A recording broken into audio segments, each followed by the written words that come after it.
In this lecture, we will learn how to write Python code that works with Excel spreadsheets.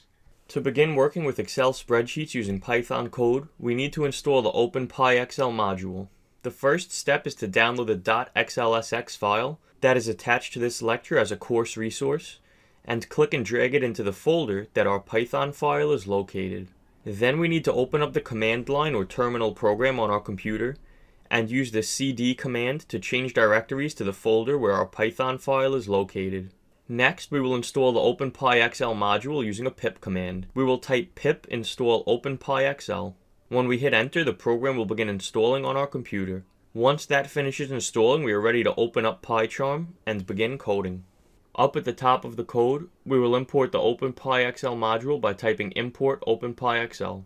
There are a few key terms that are used in the Microsoft Excel program that I will use throughout this lecture, so let's go over those now.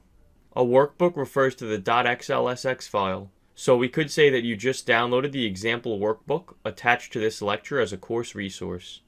A sheet is a tab in the file. For example, in our current file, you will notice that the sheet is Sheet 1 by default, per Excel's default naming of the sheet. To load in an Excel file, we can use the OpenPyXL module's load workbook function.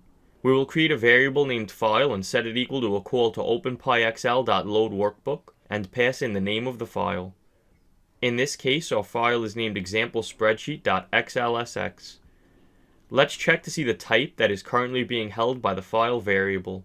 What type does Python recognize this as? To check, we can use the print function and pass in a call to the type function with file passed in. When we run the code, you will notice that our file variable is holding an object of type workbook. To begin working with the values in the cells of the sheet, that is the rectangles on the spreadsheet, we need to load the sheet. Recall that right now the file variable is holding a reference to the workbook itself, the entire Excel file. A file can have many sheets, so we need to grab a reference to sheet 1 before we can begin manipulating the data in this file.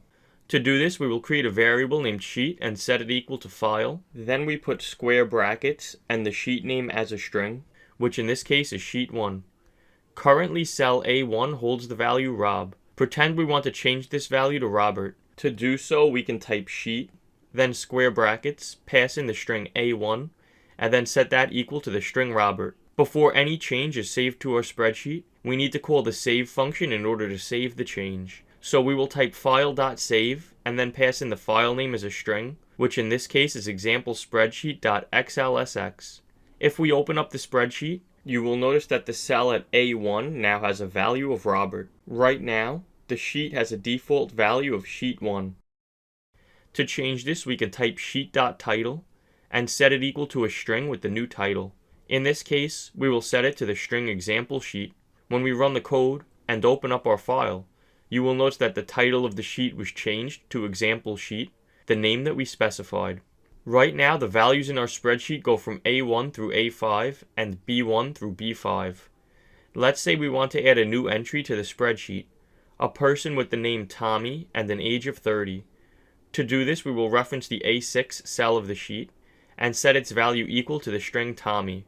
Then we will reference the B6 cell of the sheet and set its value to the integer 30. Also, remember that sheet 1 doesn't exist anymore. Since we renamed it to example sheet, we need to make sure that we update the reference in the code to reflect its new name. Next, we will run the code. Now, when we open the sheet back up, you will notice that it now contains a sixth person, Tommy with an age of 30. In the next lecture, we will learn how to write Python code that works with PDFs and Word documents.